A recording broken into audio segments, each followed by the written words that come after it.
If your phone comes off the BMW wireless charging pad hot enough to trigger a thermal shutdown, you are dealing with a permanent hardware design flaw. It is not a software glitch, and it is not your phone acting up. The answer is simple. Engineers packed an inductive charger and a cellular signal booster into a sealed plastic box with absolutely no airflow. No software update will ever fix this because you cannot code your way out of bad thermodynamics. You have likely experienced this firsthand. You reach into the center console after a 40-minute commute to grab your device. It is not just warm, it is hot enough to make you pull your hand back. The screen is dim or completely black with a temperature warning. You might blame the phone, thinking it is working too hard running maps and streaming music simultaneously. But the phone is the victim here. This issue affects almost every G chassis model equipped with the wireless charging tray and LTE compensator package.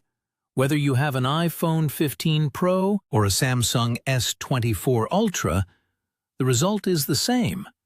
The car is overheating your electronics. Let us look at the physics inside that console to understand the heat.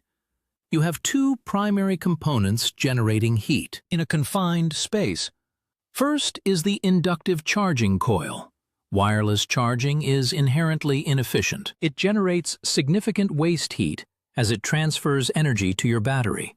In a ventilated room, this heat dissipates into the air. In your console, it gets trapped. Second, and this is the component most owners ignore, is the LTE compensator. This hardware physically couples your phone to the car's external antenna to boost reception through the metal and glass chassis. This booster generates its own operating heat.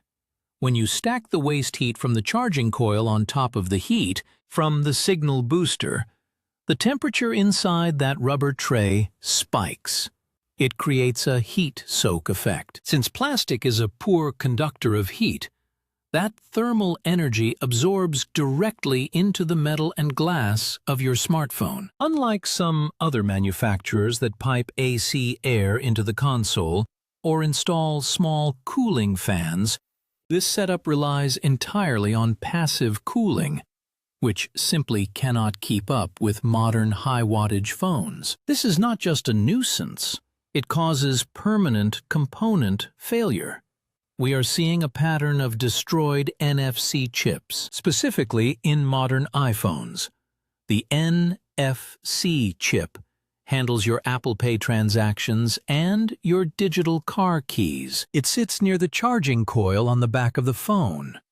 When the tray overheats, it cooks this specific chip. Once that chip fails, your phone enters a data recovery mode, or simply loses wallet functionality. You are looking at a hardware repair bill for your device, all because of a convenient feature in your car. BMW has not issued a recall because the system is technically operating within spec, even if that spec is hostile to your battery. So, here is the shop protocol to protect your $1,000 device. Your best move is to abandon the wireless charger for power.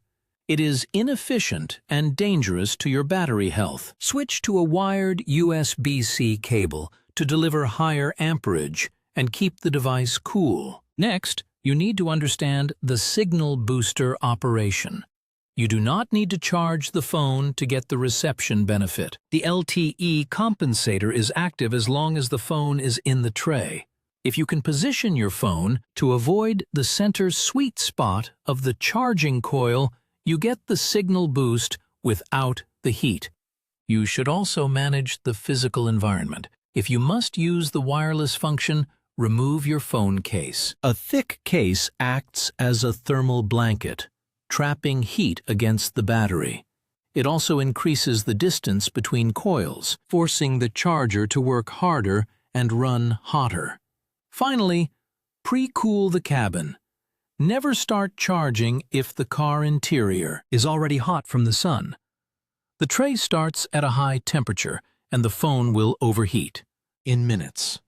Run the air conditioning to cool the console materials before placing your phone down. If you ignore this and keep overheating your phone daily, it is only a matter of time before the NFC hardware degrades. Save your battery health?